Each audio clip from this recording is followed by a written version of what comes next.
El sistema nervioso autónomo es una rama fundamental del sistema nervioso, cuya función es mantener la estabilidad del medio interno, que se conoce como homeostasis, así como también está asociado a una serie de reacciones de activación que se conocen como reacciones de lucha o huida. El sistema nervioso autónomo tiene como función mantener la homeostasis, como mencionamos anteriormente, en el organismo, estando activado 24 horas, y cuya función es censar y chequear minuto a minuto todas las funciones vitales y velar porque todas y cada una de las variables estén dentro de sus parámetros normales, tales como la temperatura, presión arterial, frecuencia cardíaca, frecuencia respiratoria, niveles de glucosa en sangre, niveles de oxígeno en sangre y CO2, osmolaridad, entre otras. Para llevar a cabo esta serie de observaciones es necesario tener una serie de sensores periféricos que posee el sistema nervioso autónomo. Ellos están encargados de detectar valores de estas variables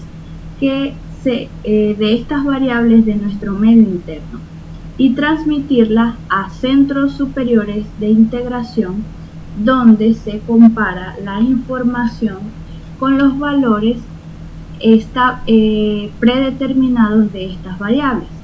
Si estos valores están fuera de los parámetros normales, se activarán los mecanismos necesarios orientados a nivelar el valor de dichas variables hasta llegar a su valor determinado. Como mencionamos anteriormente, orquestar una serie de respuestas en un momento de peligro, de lucha o de huida forma parte de las funciones del sistema nervioso autónomo. Es por ello que ante una reacción de peligro se activan una serie de mecanismos coordinados para dar una respuesta en conjunto con diferentes órganos, con la finalidad de responder oportunamente ante dicho estímulo. En resumen, el sistema nervioso autónomo lleva a cabo funciones para mantener la homeostasis del medio interno. Lleva a cabo funciones donde el control involuntario es nulo, es decir, son funciones que no están relacionadas a la voluntad del individuo, así como también llevar a cabo u orquestar acciones ante un estímulo de peligro o de huida, activando diferentes mecanismos para coordinar una oportuna respuesta.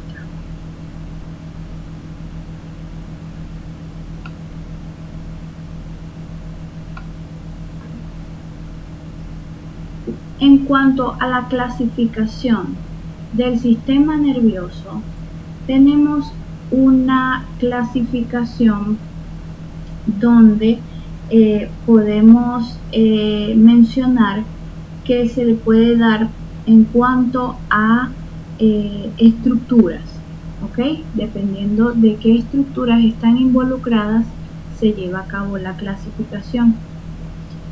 Pero vamos a hablar un poco sobre los órganos y tejidos que constituyen el sistema nervioso. El sistema nervioso es un conjunto de órganos constituido por tejido nervioso, cuya unidad anatómica y funcional es la neurona. Como podemos apreciar en esta lámina, estamos mostrando una neurona cuya estructura está constituida por un soma o cuerpo donde se encuentra el núcleo de la célula y variedad de organelos. Asimismo, En este soma podemos apreciar unas dendritas que son proyecciones citoplasmáticas que le facilitan a la neurona llevar a cabo procesos de comunicación y transmisión de información e impulso nervioso. Así como también tenemos el axón neuronal, que es una proyección citoplasmática, es una modificación estructural de esta célula que le permite ampliar su rango de actividad, es decir, le da una capacidad, le da un mayor alcance, ya que su estructura puede ser bastante larga, y esto permite tener un mayor rango en cuanto a la transmisión del impulso nervioso.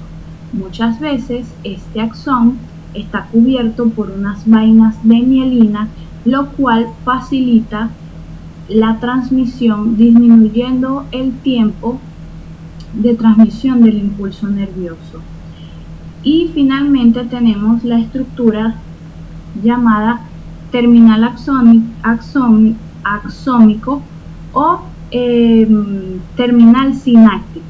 Esta es una estructura muy importante en cuanto a la transmisión del impulso nervioso, ya que en estas terminales se encuentran las estructuras, las vesículas que poseen en su interior los neurotransmisores, que una vez que se da la transmisión del impulso nervioso se llevan a cabo el proceso de exocitosis de estas vesículas, lo cual producirá la transmisión del impulso nervioso mediante la exocitosis de estos neurotransmisores a la otra neurona o célula diana. En cuanto al sistema nervioso, para continuar hablando sobre la clasificación, tenemos que el sistema nervioso está constituido por el sistema nervioso central, cuyas estructuras son el encéfalo, el tallo, el bulbo raquídeo, donde tenemos que es lo que se denomina como centro de control o centro de información central. Allí toda la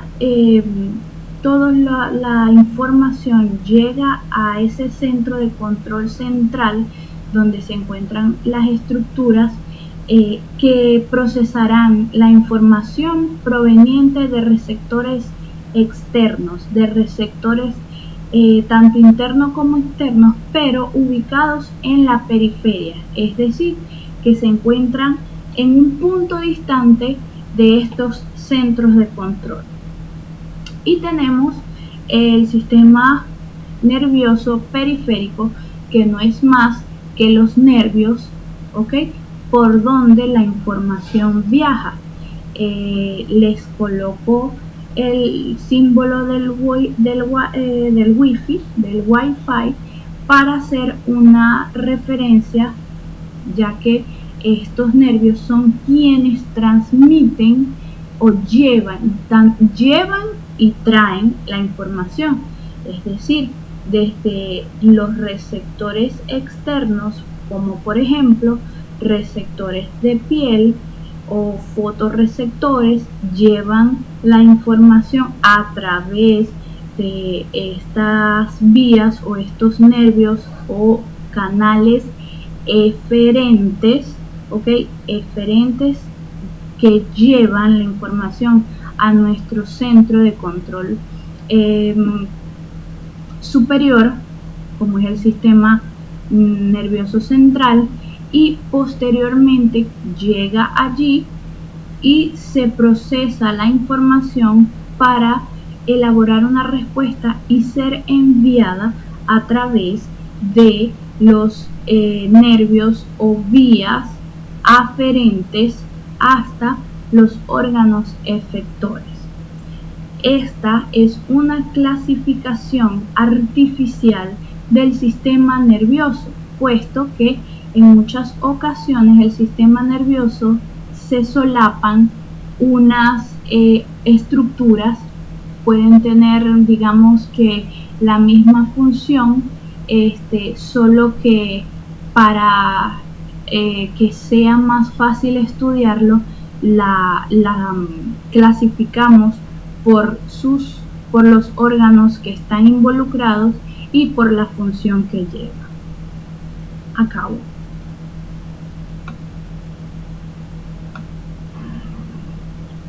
Acá podemos apreciar este mapa conceptual donde tenemos una distribución diferente de lo que es la clasificación del sistema nervioso. Como mencionamos anteriormente, el sistema nervioso central está constituido por lo que son los órganos como el cerebro y la médula espinal. Ambos órganos son quienes están dentro de la clasificación del sistema nervioso central. Ahora bien, en el cuadro de abajo tenemos el sistema nervioso periférico, que está constituido por dos divisiones: el ramo aferente, que es el ramo que lleva los estímulos desde los órganos donde son recibidos o captados hasta el centro de control superior, para que sea procesada la información y posteriormente la respuesta será enviada a través de un canal eferente, donde podemos apreciar que hay una división eferente, que es la que lleva la información hasta el órgano diana. En esta división podemos apreciar que tenemos nuevamente una bifurcación. Tenemos el sistema nervioso somático y el sistema nervioso autónomo. Esta división es más que todo una división funcional, en donde el sistema nervioso somático lleva a cabo todas las funciones concernientes a la movilidad voluntaria y consciente, en donde podemos tener podemos incluir también en esta división lo que es el pensamiento y el movimiento consciente, mientras que en el sistema nervioso autónomo podemos incluir las funciones involuntarias y las funciones relacionadas a los órganos viscerales. Por ejemplo, como mencionamos anteriormente, las funciones que mantienen el equilibrio del medio interno, tanto presión arterial, frecuencia cardíaca, frecuencia respiratoria, etc. Todas esas funciones son de carácter involuntario. Entonces, tenemos que, adicional a esta clasificación, el sistema nervioso autónomo se subdivide en una rama simpática y en una parasimpática. Esta clasificación, el sistema nervioso simpático está relacionado con la activación de mecanismos relacionados con la lucha, la huida, mecanismos que ponen en alerta al cuerpo para ponerse a activar mecanismos para implementar lo que es la sobrevivencia.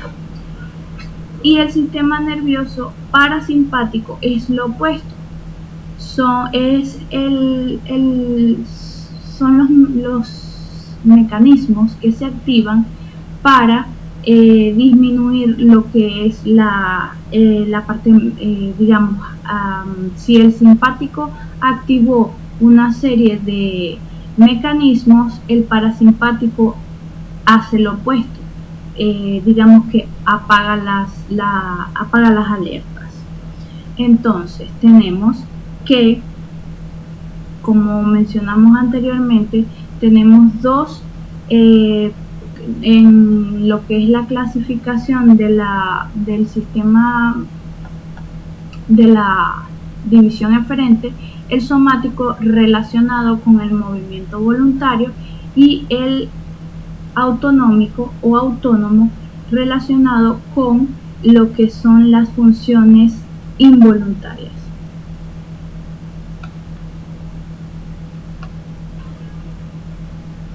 Acá podemos ver un resumen de las generalidades del sistema nervioso autónomo, donde, como mencionamos,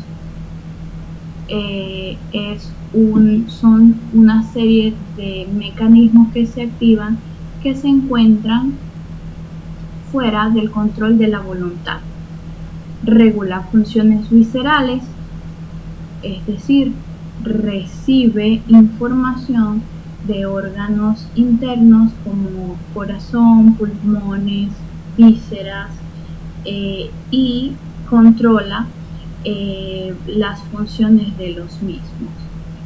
Transmite señales a los órganos internos, excepto la musculatura estriada y esquelética, ya que, como podemos recordar, están relacionados con la movilidad voluntaria, es decir, con el sistema nervioso somático.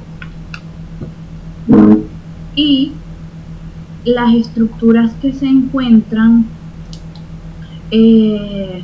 las estructuras del sistema nervioso central que se encuentran involucradas, es decir, las estructuras, los centros de control superiores, entre los que podemos mencionar se encuentra la médula espinal, el tronco encefálico, el hipotálamo y la corteza. Y no podemos dejar por fuera, en cuanto a los centros integradores superiores, el hipotálamo, que es un órgano vital, de vital importancia en cuanto al mantenimiento del medio interno, puesto que posee en sus núcleos posterior y en su núcleo anterior, es allí donde llega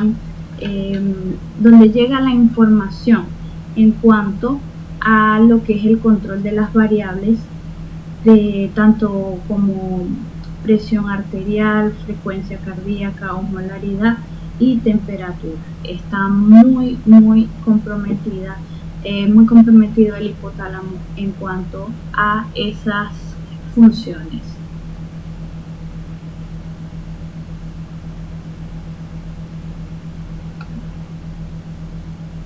La fisiología del sistema nervioso autónomo es una rama del sistema nervioso fundamentalmente encargado de mantener la estabilidad del medio interno, lo que conocemos como el fenómeno de homeostasis, ¿okay? Mantener el medio interno de las distintas variables, ¿okay? Variables tales como presión arterial, tenemos concentración de oxígeno en sangre, concentración de dióxido de carbono, niveles de glucosa, niveles hídricos, temperatura, entre otros. ¿Ok? Es de carácter involuntario, no se pueden controlar voluntariamente las reacciones. Por ello, a través de sensores que se encuentran en áreas periféricas, ¿okay?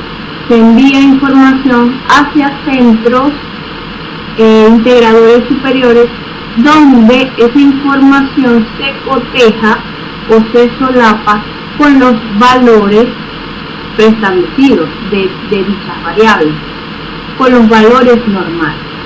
Si los valores de estas variables, ¿okay?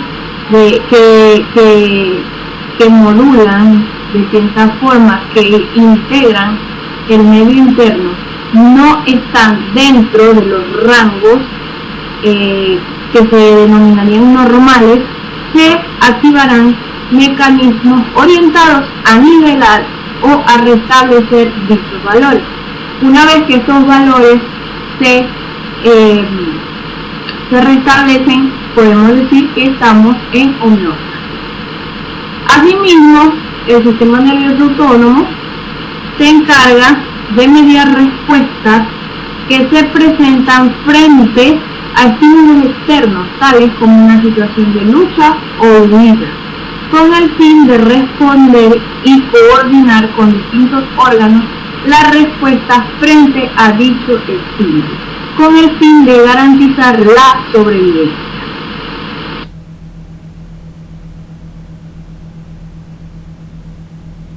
Ya hablamos sobre la clasificación, que es un sistema nervioso autónomo y que se clasifica en el sistema nervioso simpático y sistema parasimpático. El sistema nervioso autónomo, como ya lo mencionamos, tiene dos ramas, el simpático y el parasimpático. ¿Ok? Entonces, ambas clasificaciones poseen una estructura constituida por un circuito neuronal constituido por dos neuronas. A ver, ¿cómo es esto? Pues bien, como el sistema nervioso autónomo se encarga de transmitir información hasta órganos con el fin de llevar a cabo respuestas frente a estímulos, ¿ok? Tenemos que van a llegar información desde distintas áreas, desde distintos sensores periféricos que van a llevar información a un centro de control central, ubicado generalmente por órganos o moderado por órganos del sistema nervioso central. Allí la información se va a procesar y se va a enviar una respuesta a través de unas vías eferentes. ¿Y cuáles son esas vías eferentes? Pues las vías constituidas por estas estructuras del sistema nervioso autónomo. En este caso vamos a hablar de las fibras simpáticas y de las fibras parasimpáticas.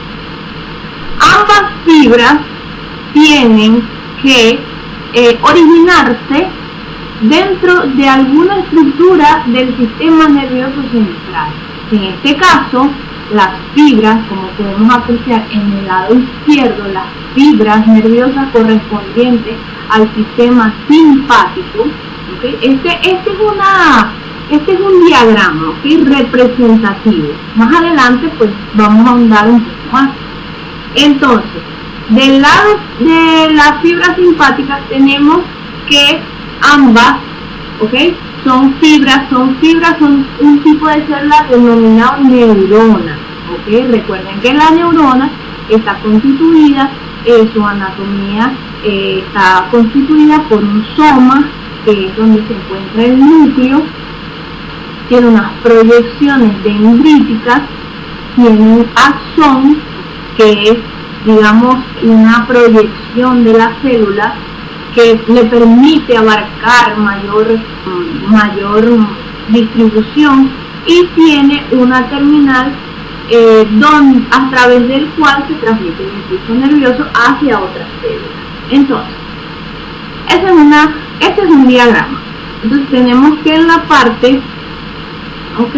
parte de acá podemos mencionar que este es el soma, el soma o el cuerpo de la neurona, donde se encuentra el núcleo. Allí, tanto en las fibras simpáticas como parasimpáticas están ubicadas dentro de una estructura del sistema nervioso central. En el caso simpático, se originan dentro de la médula espinal. Los somas se encuentran dentro de la médula espinal, que posteriormente salen sus axones y hacen sinapsis, ¿okay? En un ganglio. en un ganglio, donde allí en ese ganglio se van a conseguir con otra neurona. Por eso es un modelo de 2 neuronas. Posteriormente, esta segunda neurona, que sinapsa dentro de un ganglio, este proceso se va a llamar sinapsis ganglional, porque la sinapsis entre las dos neuronas se está llevando a cabo dentro del ganglio. Ahora bien, esta neurona se va a llamar neurona postganglional. ¿Por qué? Porque está después del ganglio, y la que está anterior se va a llamar preganglio. Entonces tenemos que, luego que tenemos el ganglio y tenemos la neurona postganglional, esta neurona se va a extender, hasta las células diana, las células hacia donde el impulso, la respuesta nerviosa se debe llevar a cabo.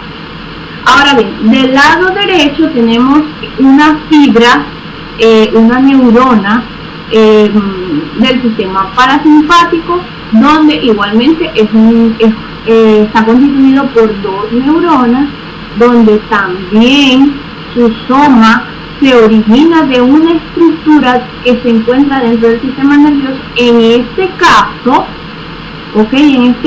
tenemos que se origina en el bulbo o en el mesencéfalo. Salen de allí.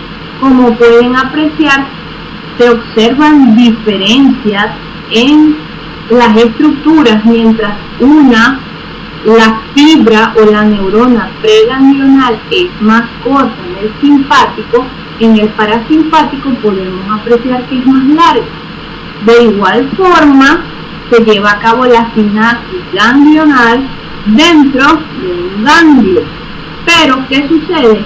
Que la siguiente neurona, la neurona postganglional, es más corta porque está más cerca del órgano renal, a diferencia de la fibra postganglional en el simpático, donde es más larga. Es decir, que el ganglio en el simpático está más cerca, de la estructura de donde se origina la fibra preganglional.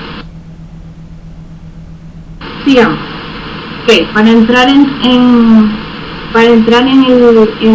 digamos ya en la parte de la anatomía y diferenciación de ambos sistemas, vamos aquí a hacer un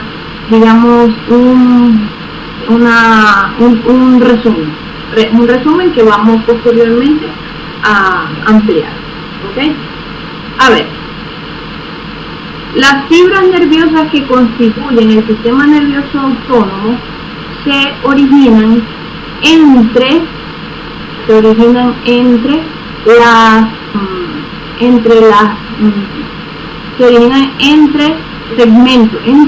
segmentos toracolumbares, desde la T1 pasando por la T2, T3 hasta la T12 y continuando en los segmentos lumbares del T1 hasta T2 o T3. ¿De dónde se originan estas fibras? Se originan, como les mencioné anteriormente, de la médula espinal, específicamente del asa lateral de la médula. Posteriormente, ¿qué es lo que está allí en el asa lateral? El soma de la neurona. Luego sale, ¿qué es lo que sale?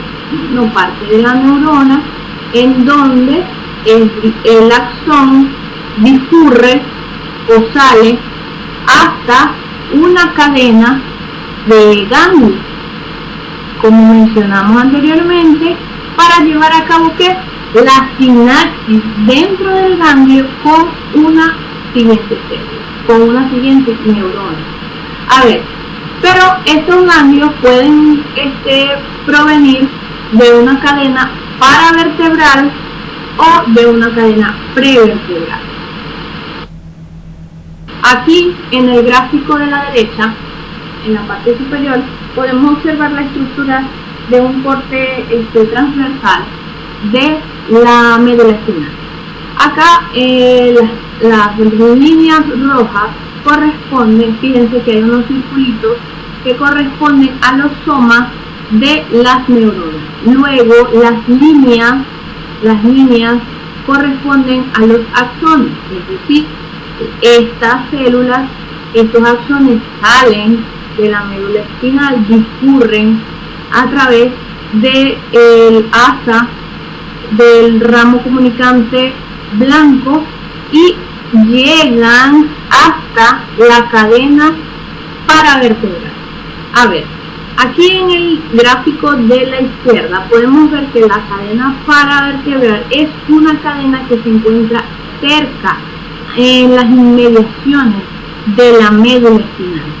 Podemos observar en este mismo gráfico de la izquierda, donde vamos a representar esas neuronas preganglionales de color azul. Ok, acá las vemos de color azul. Y la cadena paravertebral del ganglio la vamos a observar como estos circulitos que tienen paralelamente a la médula espinal. Acá podemos apreciar que existen rutas, ¿ok? Las neuronas pueden, con el fin de llevar, de discurrir, de comunicarse con los órganos, con todos los órganos, ellas tienen, digamos que varias rutas, ¿ok? Ellas, luego que salen de la médula espinal, pueden hacer sinapsis en la cadena paravertebral o pueden subir, miren como acá en el segmento BT1, ellas pueden subir hasta los ganglios cervicales, esto con el fin de inervar los órganos correspondientes a cabeza y cuello. Bien, ahora bien, tenemos otra ruta. Si los axones no suben hacia los ganglios cervicales, no sinapsan dentro de la cadena paravertebral, sino que bajan, como pueden apreciar acá, bajan y llegan a una cadena de ganglios denominada cadena prevertebral. ¿Ok? En esta cadena prevertebral vamos a conseguir al ganglio celíaco, a los ganglios mesentéricos superior e inferior, y esto con el fin de inervar los órganos que se encuentran en la cavidad abdominal. ¿Ok? Pero bueno, pongamos el caso que es un caso especial, es un caso muy particular, en donde esta fibra preganglional no hace sinapsis dentro de la cadena ni prevertebral ni paravertebral, sino que es un caso muy particular, que es una inervación directa de una fibra preganglional que llega directamente, ¿ok?, a la médula adrenal, ¿ok? Hace una inervación directa a la médula adrenal, específicamente para estimular a las células cromatina. Esto con el fin de producir o estimular a las células para que se dé una descarga o se dé una producción de adrenalina, la cual será, digamos, la adrenalina va a pasar, esta adrenalina va a pasar directamente al torrente sanguíneo, con el fin de estimular a otros órganos que tengan receptores de adrenalina, ¿ok? Que si bien no tienen inervación de fibras nerviosas provenientes de de este sistema, ¿ok?, pero tienen receptores de adrenalina, se puedan llevar a cabo los efectos en estas células. Recordemos que el simpático se activa, ¿ok? Recordemos que el simpático se activa en una situación de estrés, de huida, de lucha, en donde todas las reacciones deben darse de manera rápida y de manera eficaz, con el fin de obtener una respuesta para de alguna manera hacerle frente a la situación. ¿Ok? Entonces tenemos claras acá, tenemos claro entonces las distintas rutas que puede tomar una fibra del sistema simpático. Hagamos aquí un repasito corto y conciso.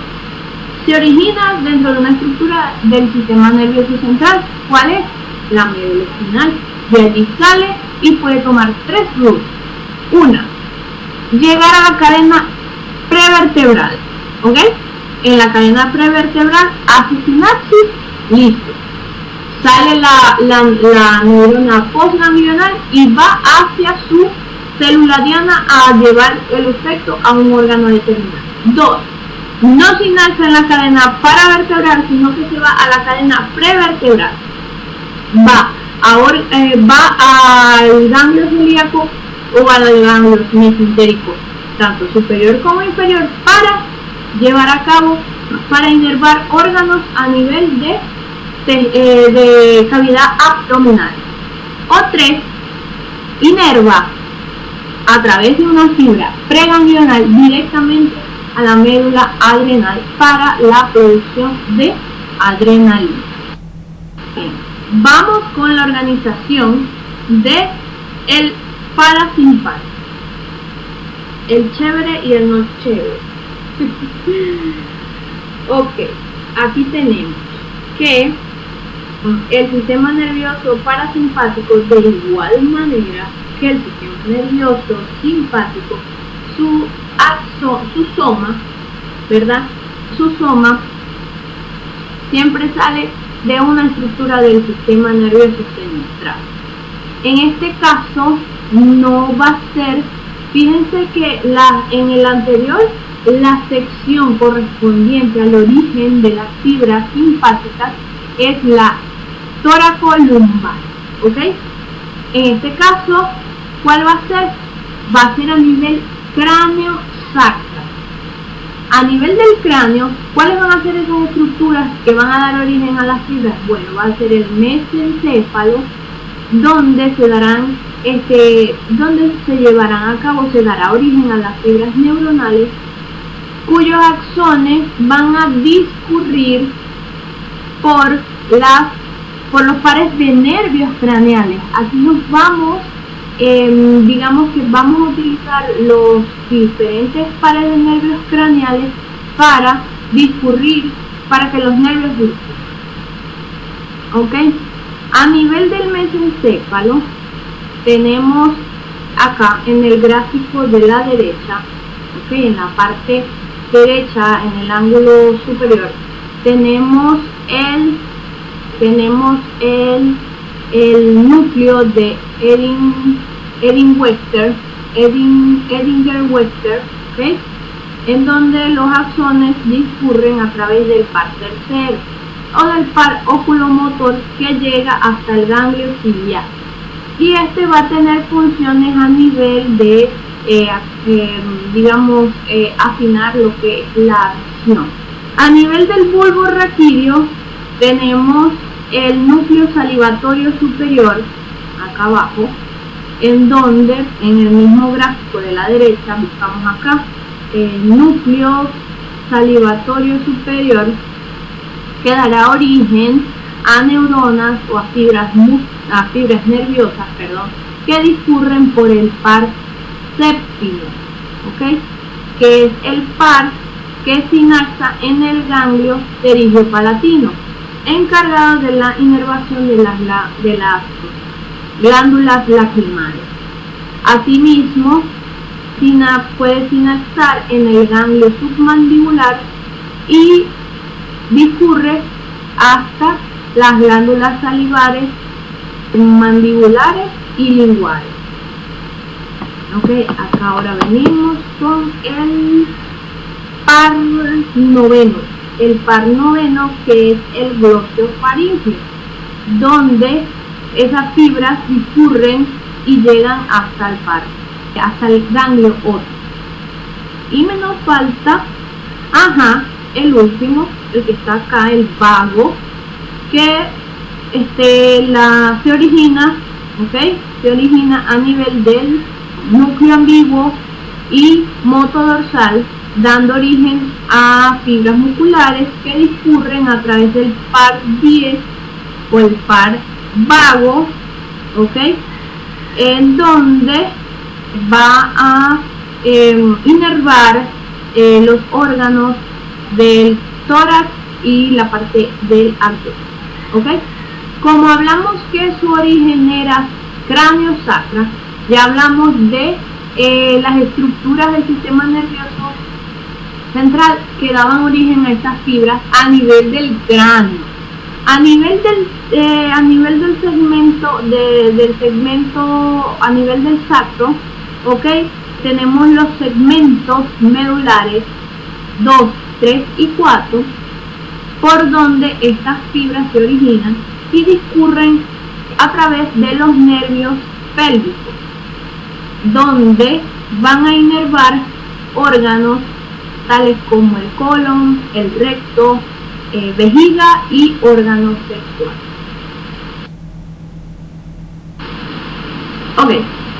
Aquí tenemos, digamos, también un gráfico de resumen en donde para la evaluación, sería bueno que hicieran una especie de tablita donde vayan anotando, digamos, que las diferencias, y así se les hace más sencillo verlas, ver las diferencias.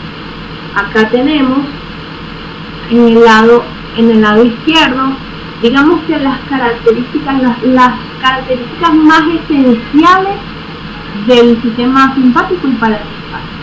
Tenemos el lugar de origen desde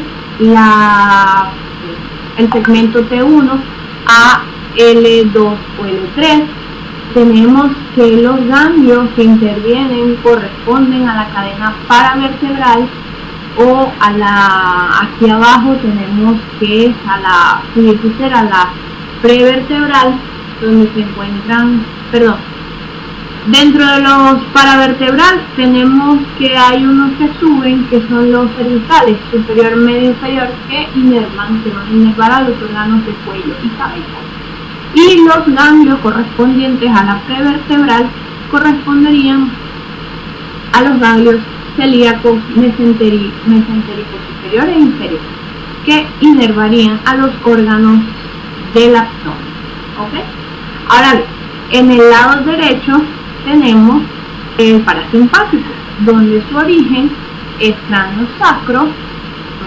Digamos que su origen discurre a través de los pares de nervios craneales 3, 7, 9 y 10, y los correspondientes al segmento sacro, que son del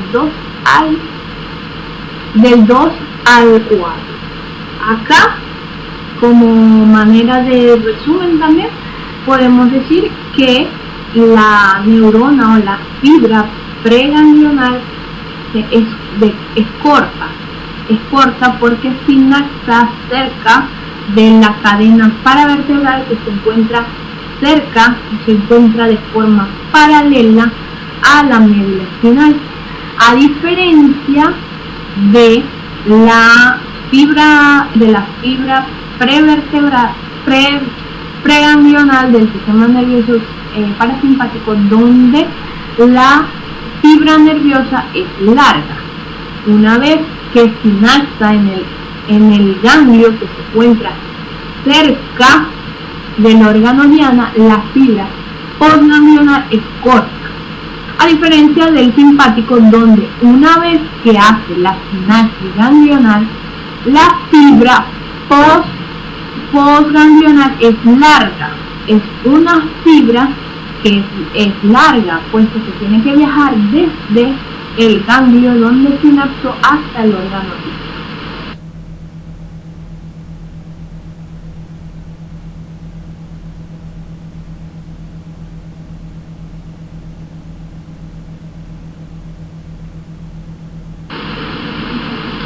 Esta es nuevamente otra gráfica donde podemos apreciar lo que vimos anteriormente, donde podemos ver el origen. Del lado izquierdo encontramos el sistema nervioso simpático, del lado derecho el parasimpático, donde vemos el origen de las fibras neuronales, que es en el caso del simpático se originan dentro de la médula espinal. Apreciamos la cadena paravertebral de los ganglios, donde pueden subir, sinapsan en los ganglios cervicales superior, medio y inferior, o pueden sinapsar en la cadena paravertebral, o bajan hacia la cadena prevertebral, donde están los ganglios celíacos, mesentérico superior e inferior. Asimismo, podemos apreciar en el sistema nervioso parasimpático, donde el origen es cráneo sacro, donde hay un origen donde las fibras nerviosas discurren a través de los pares 3, 7, 9 y 10, ¿ok?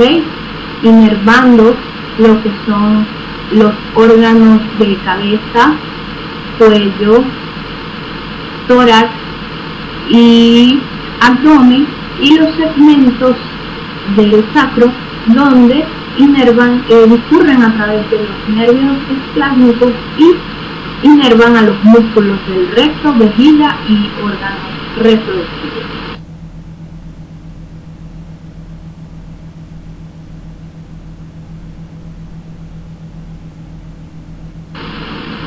Ahora bien, ya hemos hablado sobre la organización del circuito neuronal, la estructura, ¿ok?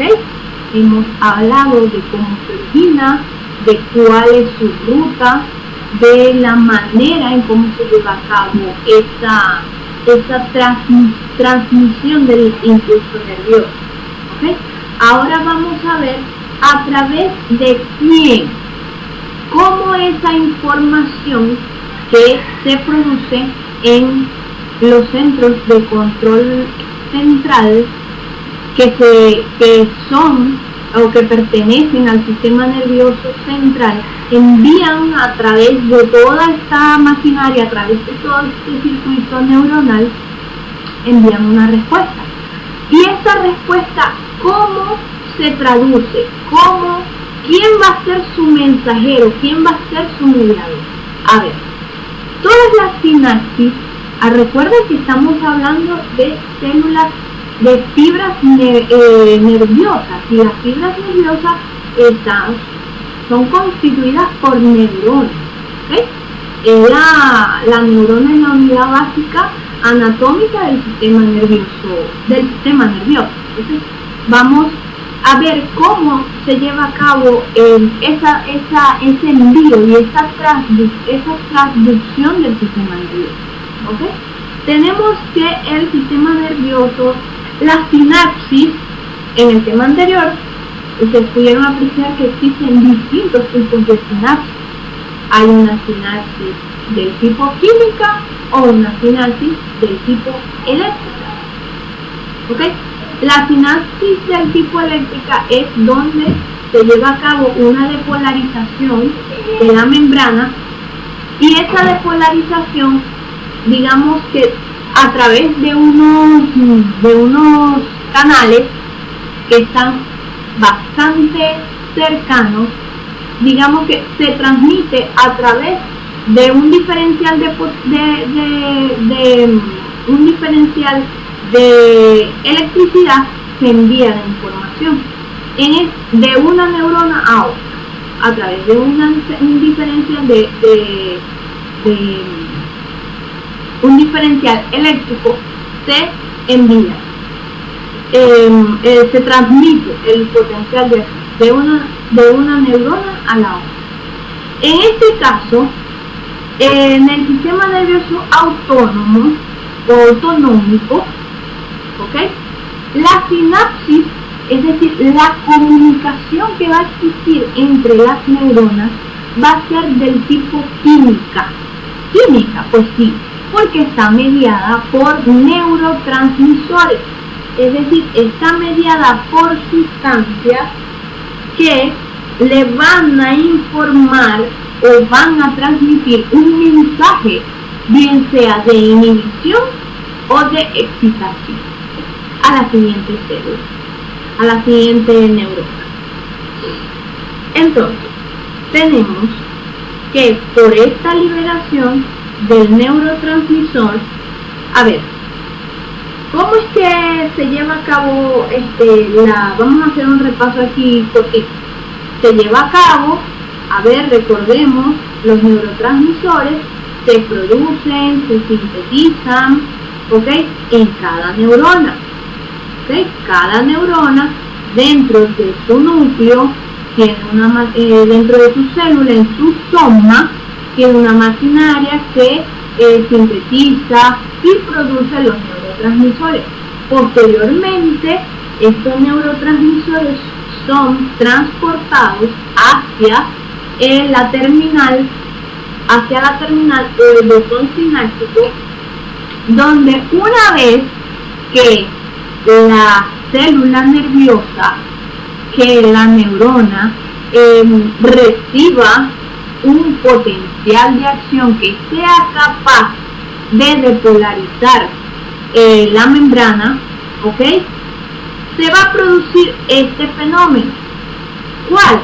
Bueno, se va a producir la exocitosis de los neurotransmisores a través del botón sináptico hacia un espacio denominado hendidura sináptica, donde digamos que allí se van a depositar los neurotransmisores y van a efectuar una acción en la siguiente neurona, ¿ok?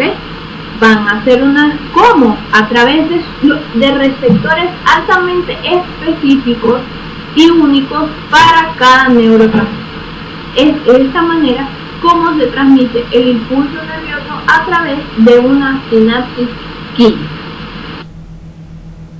Tenemos en el primer diagrama representativo un circuito neuronal correspondiente al sistema nervioso simpático, donde podemos apreciar de izquierda a derecha los distintos elementos. Podemos apreciar el soma, que es esta especie de estructura que vemos como representada como, digamos, la parte anterior de la neurona, que vendría siendo el soma y las dendritas, que se encuentra dentro de una estructura del sistema nervioso central, en este caso simpático. ¿Dónde se origina?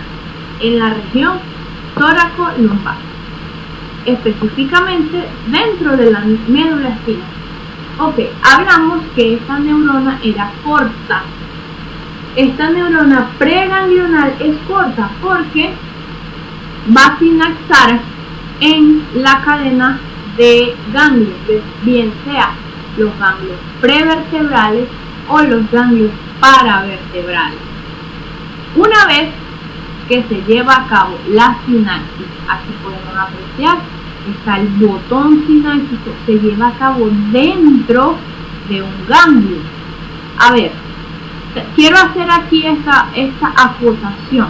Un ganglio, una estructura ganglional del sistema nervioso autónomo, no es más que un acúmulo. Estas estructuras están constituidas de somas y dendritas. Miles de somas y dendritas es un acúmulo de células nerviosas que lo que va a generar es maximizar el efecto de la transmisión del impulso nervioso. ¿Por qué? Porque, como lo vimos en las clases anteriores, todas las neuronas preganglionales, tanto simpáticas como parasimpáticas, son fibras mielínicas. A ver si recuerdan, la mielina, ¿okay?, es una cubierta, las células neuronales están cubiertas de mielina, que es una sustancia que, tiene como efecto acortar el tiempo de traducción del impulso nervioso. ¿A qué hago referencia? A que desde el soma hasta el botón, hasta la terminal sináptica, toda esa estructura, ¿okay? Toda esa membrana celular de la célula, ¿okay? Debe de polarizarse. ¿Para qué? Bueno, sencillamente para que haya una depolarización y transmitir el impulso nervioso. ¿Qué es lo que hace la mielina? Hace más rápido que se lleve a cabo la transferencia del impulso nervioso más. A ver, ¿y qué sucede cuando yo me encuentro con una fibra nerviosa, con una neurona amielínica? Es decir, que su axón está desprovisto de mielina.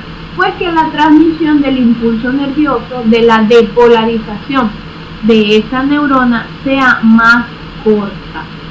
Va a ser más lenta.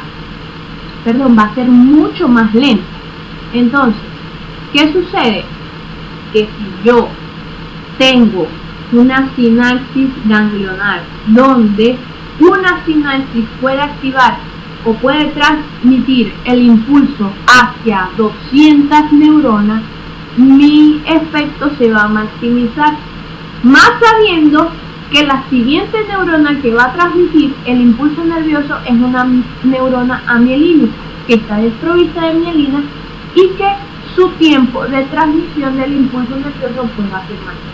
Ok, entonces, una vez que se lleva a cabo la sinapsis ganglionar, ¿ok? Tenemos la fibra neuronal postganglional, que podemos apreciar en el caso del simpático, es más larga y luego va a llegar al órgano diana y allí se va a llevar a cabo una sinapsis postganglionar. ¿Ok? Esto con el fin de llevar la información correspondiente hacia las células del órgano diana, si es una señal de inhibición, una señal de excitación, una señal de contracción o una señal de relajación. ¿Ok?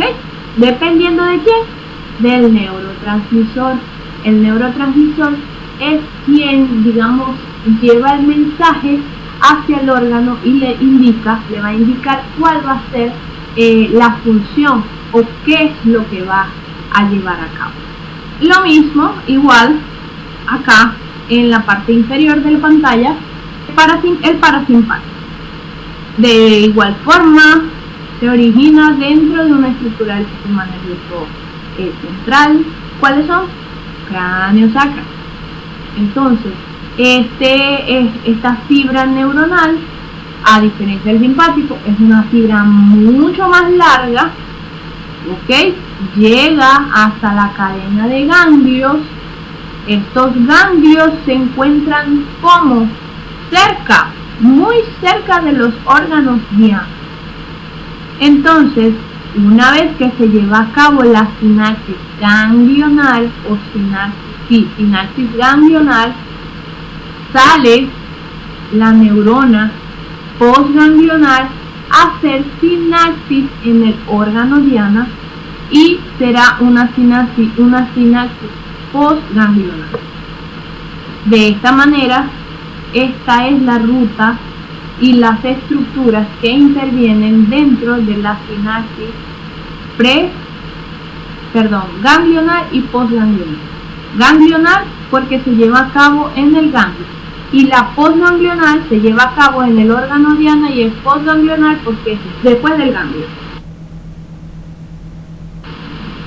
A ver, hablamos del papel protagónico que tienen los mediadores.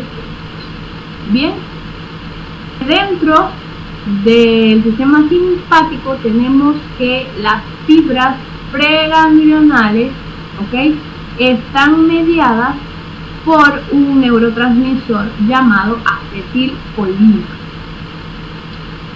y que las fibras postganglionares, van a tener como mediador químico la noradrenalina. En el caso del parasimpático, ambas fibras van a tener como mediador químico la acetilcolina. Las fibras cuyo mediador, las fibras que producen o cuyo mediador es la acetilcolina son denominadas fibras colinérgicas, y las fibras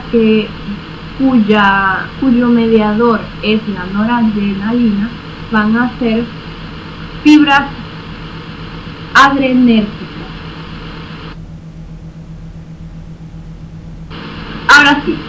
Ahora sí le vamos a poner nombre y apellido a cada mediador químico, bien sea el caso. En el caso del simpático, ya lo dijimos, acá tenemos que la fibra o la neurona preganglional, que vemos aquí, vemos acá en la parte superior la primera neurona, donde su mediador o su neurotransmisor es la acetilcolina. Esta fibra que envía esa sustancia química, debe ser tiene que ser sintetizada en la misma célula neuronal. La acetilcolina es una sustancia que se produce a través de la colina, que es un elemento que se obtiene a través de la dieta, y del acetil-CoA que proviene obviamente de los procesos metabólicos.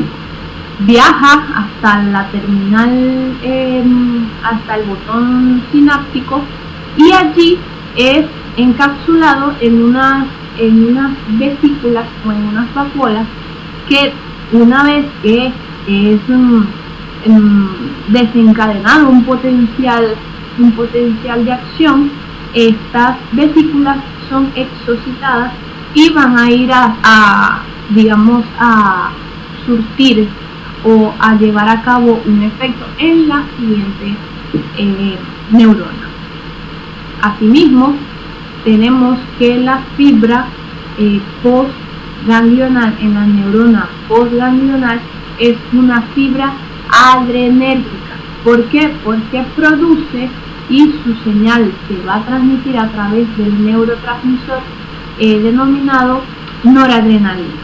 De igual forma, la noradrenalina se produce y se sintetiza a través de la célula, a través de la neurona, viaja hasta el axón, hasta el terminal sináptico, y una vez que recibe un potencial de acción, estas vesículas son exocitadas al exterior y son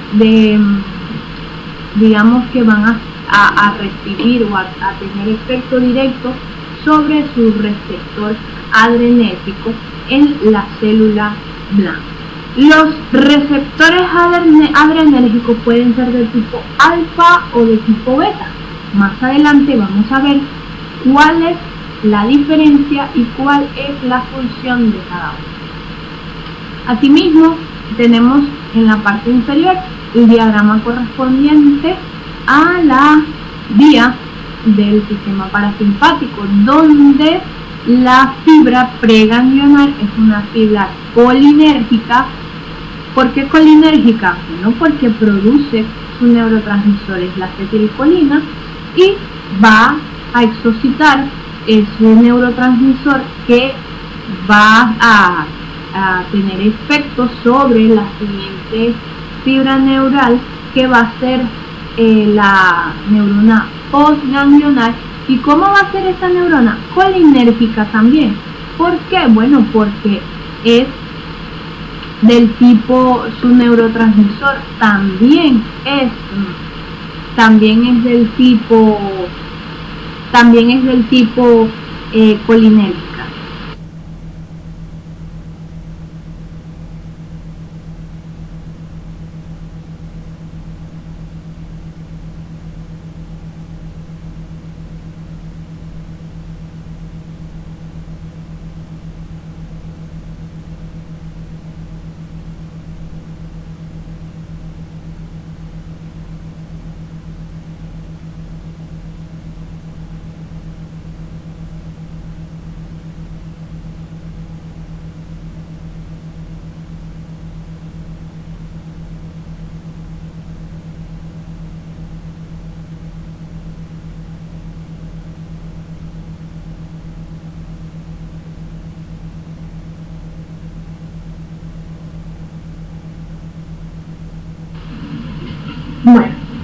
para continuar entonces vamos a explicar a través de este diagrama cuáles son esos receptores de la sinapsis química.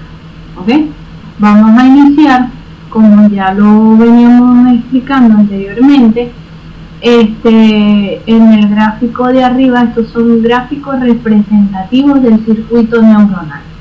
En el caso superior, en la primera parte, podemos ver la ruta del sistema nervioso simpático, donde tenemos una fibra neuronal del tipo colinérgica, fibra preganglional colinérgica porque su neurotransmisor es acetilcolina. Una vez que se lleva a cabo la sinapsis ganglional, vamos a tener que en la sinapsis ganglional la siguiente fibra tiene un receptor de tipo nicotínico, colinérgico nicotínico.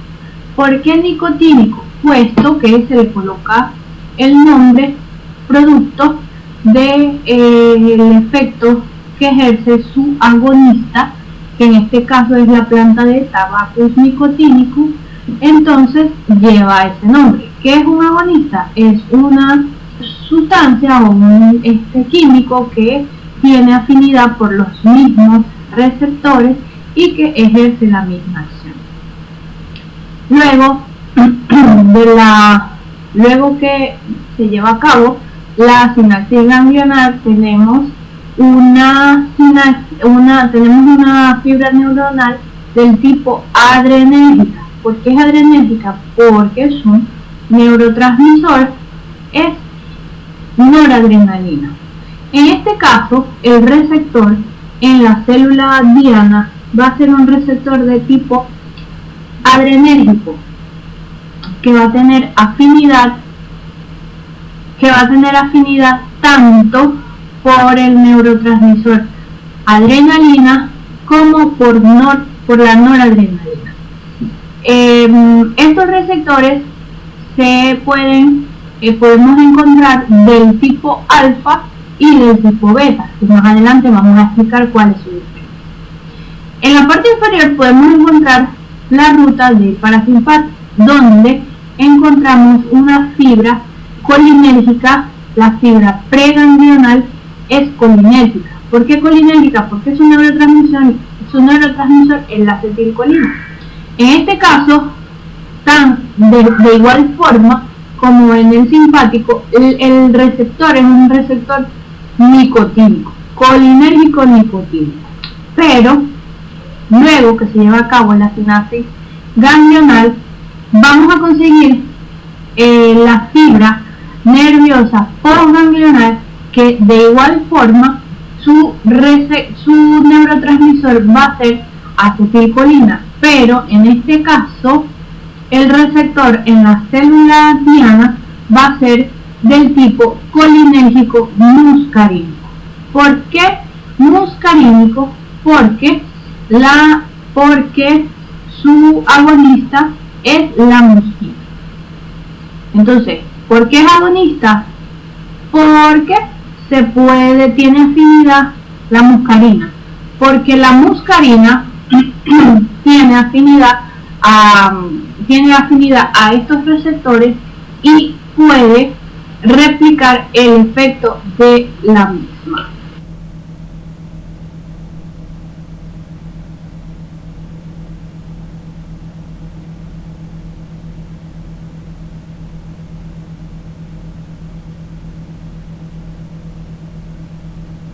Entonces, tenemos acá que los receptores en las fibras postganglionales pueden ser del tipo nicotínico, colinérgicos nicotínicos o colinérgicos muscarínicos.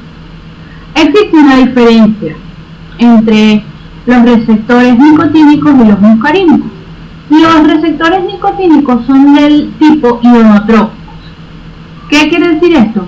Que son ionodependientes, es decir, que pueden abrir canales iónicos, pueden abrir canales de sodio que permiten la entrada del ion a la célula transmitiendo así la señal. A diferencia de los receptores muscarínicos, que son receptores del tipo metabotrópico. Estos receptores están anclados a la proteína G. La proteína G, para recordar, es una proteína transmembranal que se encuentra en la membrana celular y que tiene dominios tanto extracelulares, intramembranal y intracelular. Es decir, que atraviesa la membrana desde el extremo, desde el espacio extracelular hasta el espacio intracelular. Entonces, ¿cómo se lleva a cabo la traducción o la traducción del mensaje o de la información? Se lleva a cabo a través de segundos mensajeros. Es decir, una vez que hay afinidad con el receptor que se encuentra ubicado en el área, en la parte extracelular, se van a desencadenar una serie de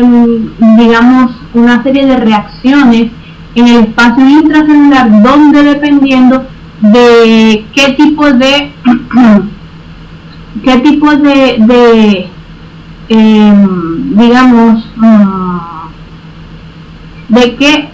tipo de módulo en la parte interna de la proteína G se activa, será una respuesta del tipo inhibitoria o excitatoria.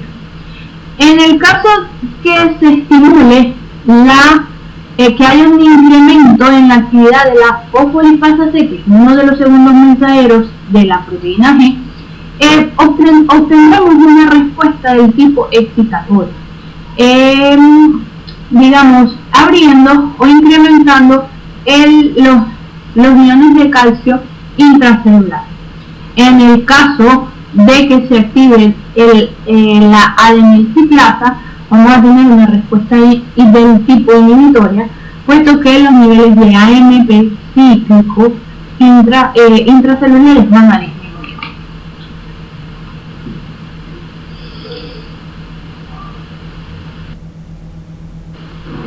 Ok, vamos a ver acá un poquito más,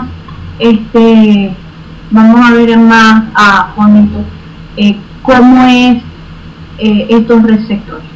Como hablamos anteriormente, los receptores nicotínicos son ionotrópicos. Son canales, como pueden apreciar en la imagen, son poros o canales que se encuentran inmersos en la membrana celular. Entonces, una vez que estos canales son estimulados, se produce la apertura de canales de sodio, lo que hace que el sodio ingrese al interior de la célula para producir una depolarización. Entonces, este tipo de medio de traducción de señal nos facilita la traducción de la información, porque, como mencioné anteriormente, estos canales sodio dependientes y iono dependientes son canales de acción rápida. Entonces, ¿qué produce? Una depolarización de forma rápida. ¿Y cuál es su efecto excitatorio? En el caso de los receptores muscarínicos, como hablamos anteriormente, son receptores metabotrópicos. Son receptores que se encuentran ligados a proteína G. ¿Dónde se encuentran ubicados? En las fibras postganglionales de las células parasimpáticas. Pueden ser del tipo inhibitorio o del tipo excitatorio, como les mencioné, dependiendo de qué segmento de proteína G se active, serán del tipo inhibitorio o del tipo excitatorio. Acá podemos ver en el cuadro de abajo, donde podemos ver que hay una clasificación. Yo los tengo clasificados de esta forma, es una regla mnemotécnica. Los receptores M1, M3 y M5 muscarínicos son del tipo excitatorio, es decir, los receptores impares son del tipo excitatorio. Estimulan a la proteína alfa Q, en donde hay un segundo mensajero a través de la fosfolipasa C, estimulando el IP3 y el diacilglicerol. Entonces da como respuesta una respuesta del tipo excitatorio.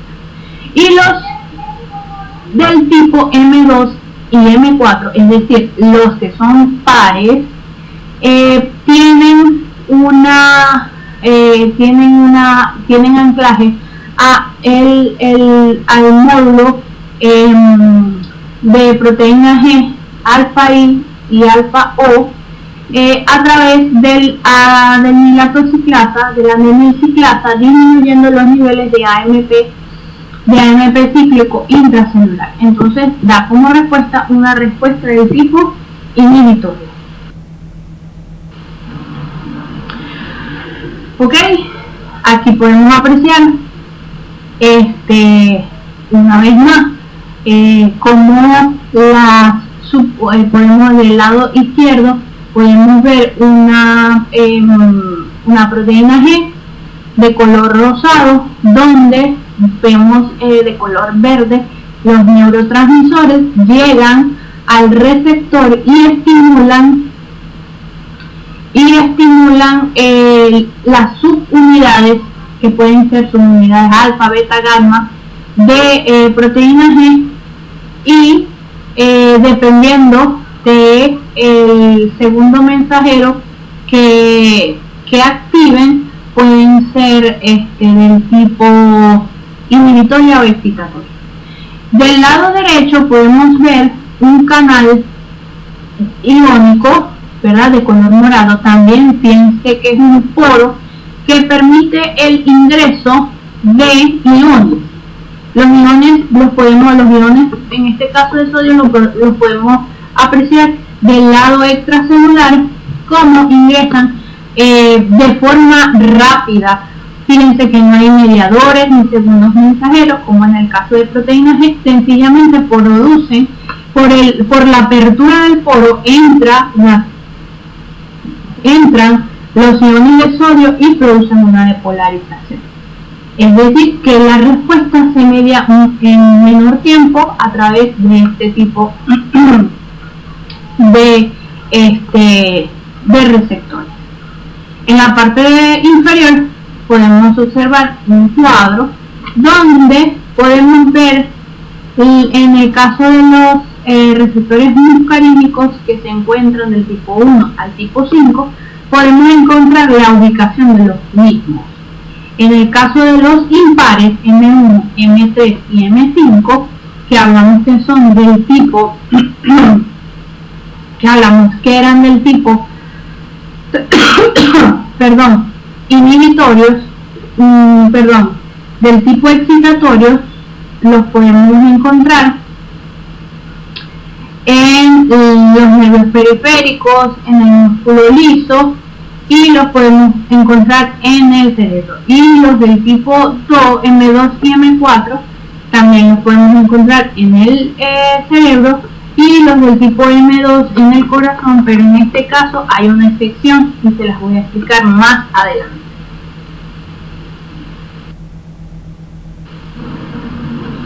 Ahora bien, en el caso de la sinapsis postganglional simpática, donde tenemos que la mayoría de los receptores son receptores adrenérgicos, ¿ok? Son del tipo adrenérgicos, y mencionamos anteriormente que existían del tipo alfa y del tipo beta, ¿ok? Estos, de igual forma que en el caso de el caso anterior, en los muscarínicos, son receptores anclados a proteínas G, en donde también podemos tener la dualidad, bien sea un estímulo del tipo excitatorio y un estímulo del tipo inhibitorio, dependiendo del receptor que esté. En el caso de los receptores alfa, los receptores alfa tipo 1 adrenérgicos incrementan los niveles de calcio intracelular, es decir, que tienen una respuesta del tipo excitatoria, incrementando los niveles de IP3 y diacilglicerol del citoplasma. Podemos encontrar que este tipo de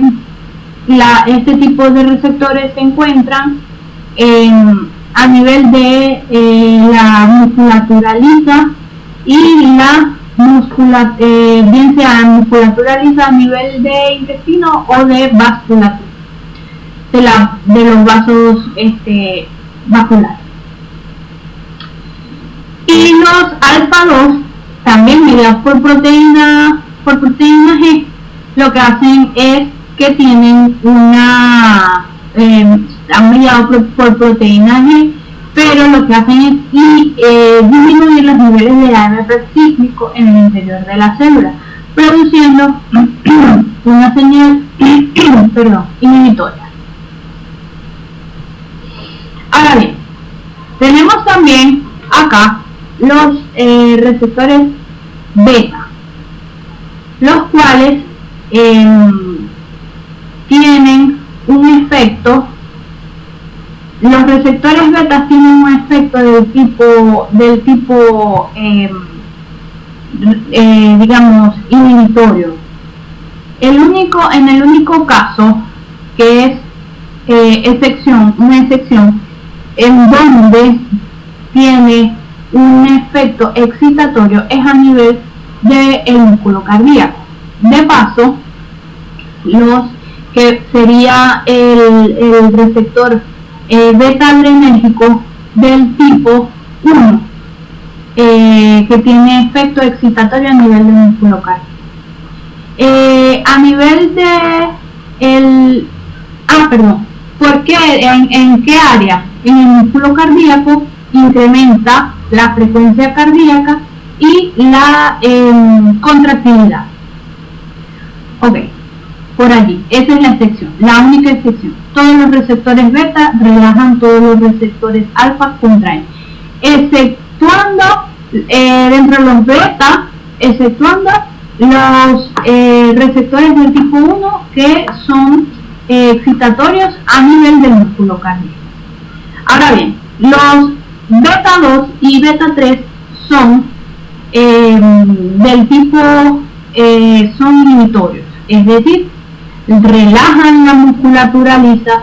En el caso de los beta 2, relajan la musculatura lisa a nivel pulmonar, y en el caso de los beta 3, que se encuentran a nivel de los adipocitos, tienen participación en los efectos metabólicos.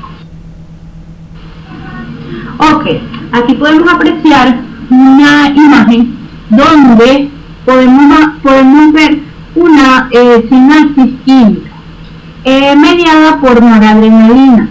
En la imagen podemos apreciar desde arriba con el número 1 cómo viene desplazándose un potencial de acción, un potencial de membrana, donde termina en la parte del botón sináptico produciendo una entrada de calcio. Este calcio estimula lo que es el anclaje de las vesículas hacia la membrana para exocitar, para que se lleve a cabo la exocitosis de esos granos, de esas vesículas. Posteriormente se libera el neurotransmisor, en este caso la noradrenalina, en donde una vez que llega a la hendidura sináptica y está en contacto con los receptores específicos, muy específicos, receptores específicos de noradrenalina, entonces va a transmitir la señal y el impulso nervioso va a transmitir, la información a la otra célula, a la otra célula básicamente a la otra célula, porque ya esto es a la célula diana en específico.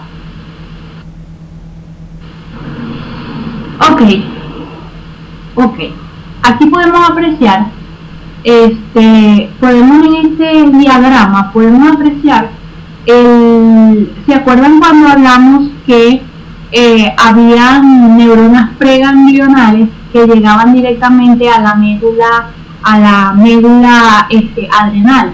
Bueno, una vez que la médula adrenal recibe inervación directa de una célula preganglional, de una neurona directamente, hay un estímulo a las células cromatínicas, donde se va a producir, o se va a estimular la producción de adrenalina que va a ser vertida directamente al torrente sanguíneo. Entonces, tenemos que los receptores adrenérgicos van a ser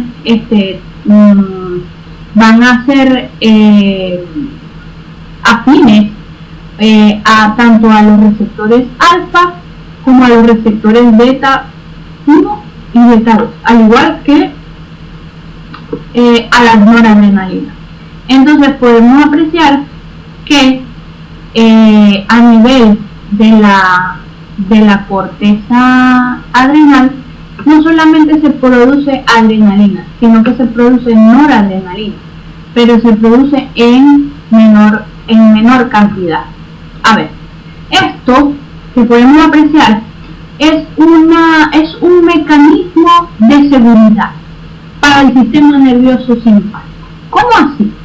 Bueno, porque fíjense, nosotros hemos podido apreciar que estamos teniendo, estamos inervando órganos a través de las vías del circuito neuronal. Estamos tomando la ruta de una neurona preganglional y luego una neurona postganglional que llega hasta el órgano, hasta la célula diana, y se produce un efecto. Ahí estamos teniendo un efecto a nivel mediado por el sistema, por el circuito neuronal de los neuronas. Pero también vamos a tener una estimulación a través de estos neurotransmisores que han sido producidos por la corteza adrenal y que han sido vertidos al torrente sanguíneo. Habrán células que no tendrán inervación vía circuito neuronal, sino que van a tener estimulación proveniente de los neurotransmisores que se encuentran disponibles en el torrente sanguíneo. Vertebrales o directamente hay una inervación directa a la médula adrenal para la producción de adrenalina y noradrenalina directo a la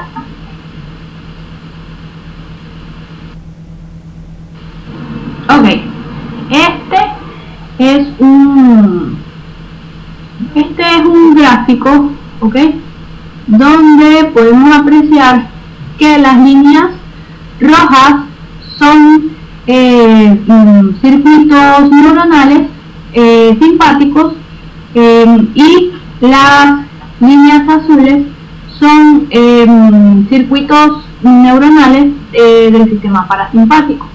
Las C son sinapsis colinérgicas y las A son adrenérgicas. Entonces aquí podemos ir de igual forma. Fíjense, vamos a empezar con las simpáticas, las rojas, como salen del asta medio lateral de la médula espinal, salen, sinapsan en la cadena paravertebral, ¿ok? Aquí podemos apreciar que es una sinapsis colinérgica. Luego continuamos con las líneas rojas punteadas, donde son fibras neuronales postganglionales, donde inervan, fíjense que la inervación es proveniente de células neuronales de los ganglios cervicales, inervan los órganos de cuello, cabeza y tórax. Las que se encuentran en la región toracolumbar inervan lo que es musculatura lisa y órganos de la parte abdominal y los órganos sexuales. Podemos apreciar cómo en el caso de las líneas de color azul son fibras colinérgicas, pero apreciamos que también colinérgicas ambas porque son neurotransmisores la acetilcolina. A diferencia del simpático, donde fíjense que en cada célula diana hay un receptor adrenérgico. ¿Por qué adrenérgico? Bueno, porque ese es el receptor postganglional de las células postganglionales del sistema nervioso simpático. Este es un gráfico resumido, es un diagrama. Ahora bien, ahora vamos a mirar, ya después que hemos estudiado, que sabemos cómo funciona, quiénes son los neurotransmisores, quiénes son los receptores, podemos estudiar un poco los efectos autonómicos en los órganos, en diferentes órganos. Como hablamos anteriormente, una de las funciones del sistema nervioso autónomo es el mantenimiento del medio interno o la homeostasis. El sistema nervioso simpático coordina mecanismos también, además de mantener la homeostasis, coordina todos los mecanismos para enfrentar una situación de estrés o peligro. Esto a través de descargas que le permiten obtener respuestas inmediatas. Son respuestas muy rápidas. Entonces, mientras una neurona del sistema nervioso simpático puede estimular 200 neuronas más en lo que hablamos de la maximización de la respuesta a través de los ganglios, en el caso del parasimpático es menor. La respuesta o los efectos que este puede estimular son más lentos, puesto que coordina los procesos en situación de reposo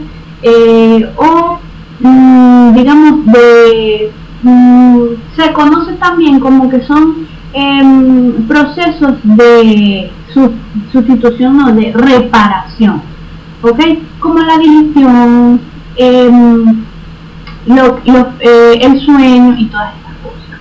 Entonces, digamos que son efectos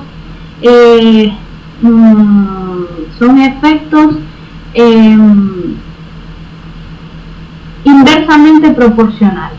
Son efectos directamente inversamente proporcionales. Mientras uno activa, el otro relaja. Mientras uno contrae, el otro distiende. Entonces, digamos que es como, son como efectos antónimos. Ok. Ajá. Necesitamos aquí del lado derecho, podemos ver que necesitamos la contracción de las fibras radiales. Tenemos, primero, para ponerlo un poquito en el contexto, lo que es la contracción o dilatación de la pupila se lleva a cabo por dos tipos de fibras. Aquí tenemos las fibras circulares del iris, que son fibras concéntricas, que son fibras circulares, que las apreciamos acá de color marrón, y fibras radiales del iris, que son las que están del lado externo y que son fibras que se encuentran de forma radial en la parte externa del iris. Entonces, fíjense acá y presten atención. Si queremos que haya una dilatación o una apertura de la pupila, este efecto se conoce como midriasis, ¿ok? Se tiene que contraer el músculo radial, ¿ok? ¿Y cómo se contrae? ¿A través de qué? ¿A través de qué receptores? A través de los receptores alfa-1, que son receptores del tipo excitatorios. Entonces, durante la estimulación simpática necesitamos la apertura o la dilatación de la pupila. En el caso de la estimulación parasimpática, ¿ok?, va a haber una contracción de las fibras circulares. Al haber una contracción de estas fibras concéntricas, vamos a tener un efecto denominado miosis, que es el cierre de la pupila, y esto lo vamos a mediar a través de receptores del tipo muscarino.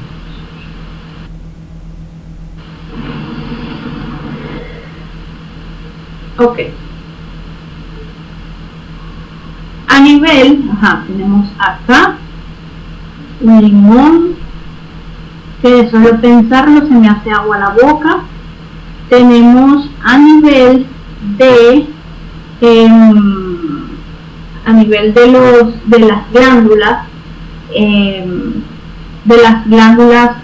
salivales, parótidas, sublinguales, submandibulares, tenemos que a las nasales y lagrimales. ¿Cuál es el efecto del simpático? Tenemos vasoconstricción, es decir, yo siempre podemos preguntarnos, si hay una estimulación del simpático, quiere decir que hay un estímulo de lucha o huida. En ese momento, ¿qué es lo que necesito? Estar lagrimando o produciendo mucha saliva. No, yo no necesito eso, porque yo voy a estar en una situación donde voy a estar estresado. De hecho, cuando nosotros nos encontramos en una situación de esas, que estamos asustados, que nos están atracando, a veces sentimos la boca seca, puesto que hay una vasoconstricción y la secreción es disminuida, y la concentración de, digamos, enzimas como la milasa que se encuentran en la saliva es muy concentrada, pero es producto de la disminución de la secreción. En el caso del parasimpático, cuando se activa el parasimpático, hay una vasodilatación y hay una secreción copiosa y fluida. A ver, esto es un ejemplo muy típico. ¿Qué sucede cuando mucha gente se duerme y tiene la boca abierta? Hay bastante producción de secreción y es copiosa y es fluida. Entonces, siempre recordemos que el parasimpático se activa en los procesos de descanso, de recomposición, en esos procesos como que de relajación. Ok, a nivel del corazón, tenemos que hay una inervación. Cuando es estimulado el simpático, tenemos una inervación dada por los ganglios cervicales y los primeros a nivel del tórax, por la rama que viajan a través de la rama comunicante gris y llegan tanto a los nodos sinoauricular y sinoventricular como a los ventrículos. ¿Esto para qué? A ver, les vuelvo siempre con la premisa de plantearles la duda o la inquietud. Cuando yo estoy en una situación de estrés o peligro, ¿qué necesito? Necesitamos, en el caso de que tenga que correr, necesito a nivel de las piernas que haya una buena irrigación de sangre para que mis músculos de las piernas puedan responder y pueda correr. Es decir, que debe haber un bombeo sanguíneo, importante para lo que es las extremidades que se van a utilizar. Entonces va a haber un incremento de la contractilidad del músculo del miocardio. Va a haber un incremento de la frecuencia cardíaca, va a haber taquicardia, y esto se va a producir por la estimulación por los receptores beta del tipo 1, a nivel del corazón. Cuando es estimulado el parasimpático, hay una disminución de la frecuencia cardíaca, es decir, vamos a tener una bradicardia y va a disminuir la contractibilidad del músculo cardíaco a través de los receptores muscarínicos del tipo M2.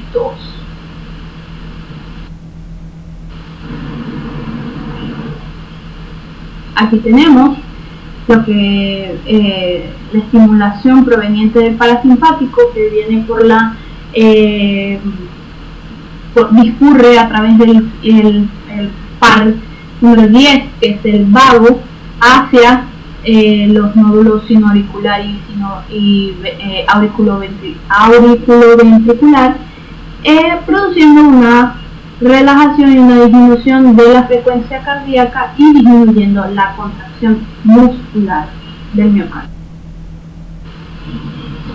Ok, en cuanto a la presión arterial, a ver, esta es una fórmula que resulta o que da como resultado presión arterial, que sería el primer término, es gasto cardíaco.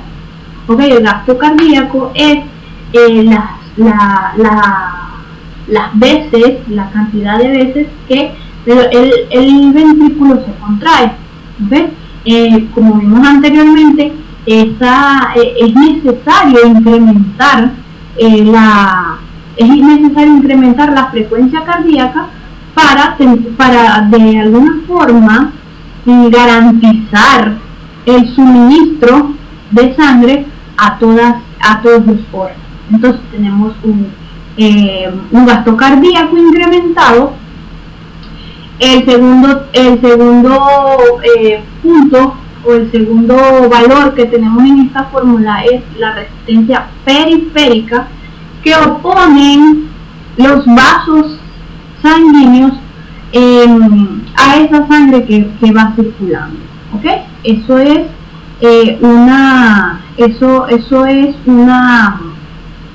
la resistencia periférica es una característica que tiene la musculatura lisa, y la volemia es la cantidad, es el volumen de sangre circulando. Entonces, cuando alguno de estos compuestos, de de estas variables, de estas fórmulas, se van a ver reflejadas en un incremento de la presión arterial. Si la volemia incrementa la presión arterial. Si el gasto cardíaco incrementa, va a incrementar la presión arterial. Y si la resistencia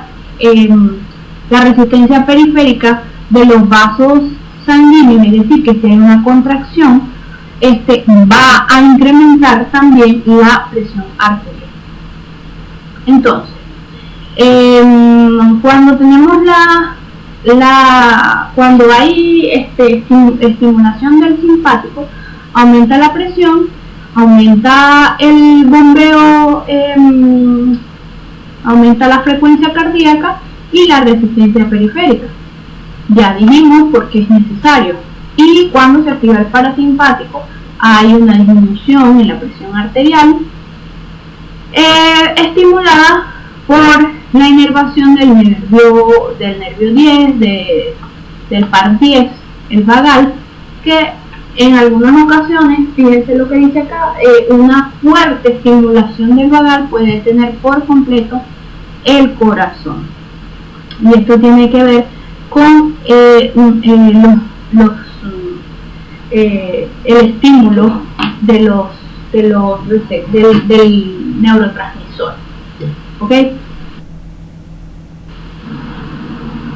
A nivel de la musculatura, de los vasos sanguíneos, de la vascularización, tenemos que mayormente, por no decir, digamos, vamos a decir completamente, la inervación es llevada a cabo por las fibras simpáticas. ¿Ok? El sistema simpático tiene fibras tanto para contraer o para dilatar. Esto tiene que ver, por ejemplo, acuérdense que tenemos receptores del tipo alfa 1, que son receptores que contraen, y receptores del tipo beta 2 que tienen un efecto de relajación o vasodilatación. En el caso del parasimpático no tiene ningún efecto sobre la musculatura lisa, pero sí en la parte de las mejillas cuando nos ruborizamos.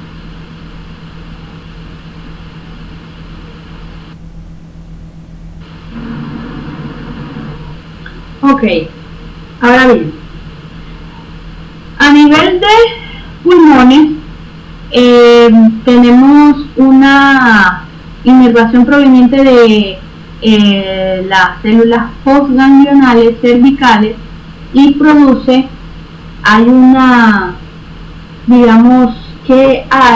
una relajación en la musculatura bronquial, es decir, que hay una broncodilatación. Y está mediada por los receptores de tipo beta 2. Cuando se estimula el parasimpático a través del nervio vago, hay una vasoconstricción, aumentando las secreciones bronquiales. Ok, ahora bien, cuando yo me encuentro en una situación de estrés, yo necesitaré tener activo el tracto gastrointestinal. No es necesario. Entonces, tenemos que cuando está activo el sistema gastrointestinal, cuando hay una estimulación proveniente del parasimpático, proveniente de ¿qué? De los nervios vagos y pélvicos, aumentan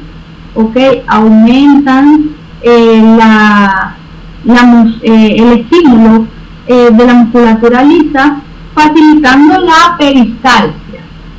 Estimula también la producción de la bilis a través de la vesícula biliar, relaja los esfínteres, muy importante para que haya un tránsito a través de los intestinos, ¿ok? A nivel, cuando hay un estímulo simpático, ¿ok?, se produce una inhibición de los procesos gastrointestinales. Hay una disminución de la peristalsia, una disminución de la motilidad estomacal, de la movilidad intestinal mediada por los receptores beta del tipo 2. En el caso de la vejiga, tenemos que la vejiga tiene musculatura y tiene esfínteres. Entonces, en ese momento necesitamos estar apretaditos y necesitamos que la contracción de los esfínteres y que la musculatura lisa esté relajada, ¿ok? Lo opuesto para el simpático, necesitamos que los esfínteres se relajen y la musculatura se contraiga. En el caso de la piloerección, de los músculos piloerectores, ¿verdad?, tienen un caso excepcional. El parasimpático no tiene efecto sobre el músculo piloerector, sino el simpático. Entonces, lo que son glándulas sudoríparas y músculo piloerector son fibras colinérgicas, pero sus receptores van a ser del tipo muscarínico. Entonces, cuando hay una estimulación del simpático, el músculo piloerector va a ser estimulado, y por eso podemos apreciar en algunos animales como el cabello, el pelo del lomo se encrispa cuando están frente a una situación de lucha. A ver, la descarga masiva del simpático se activa como una unidad. Se descarga a nivel de la médula adrenal, ¿ok?, donde se produce adrenalina.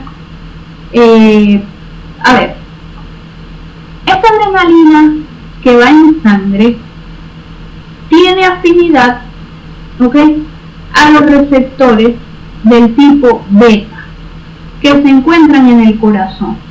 Esto con el fin de incrementar lo que es la contracción del músculo del miocardio. Todo esto con el fin de darle un plus o de ayudar a que se lleve a cabo todas las respuestas correspondientes al estrés, para enfrentar la situación de estrés. La médula es estimulada también por las fibras preganglionales simpáticas y, como lo mencioné anteriormente, va a haber una secreción de adrenalina en un 80% y de noradrenalina en un 20%. El efecto en sangre de estas hormonas es un poco más, extendido en el tiempo.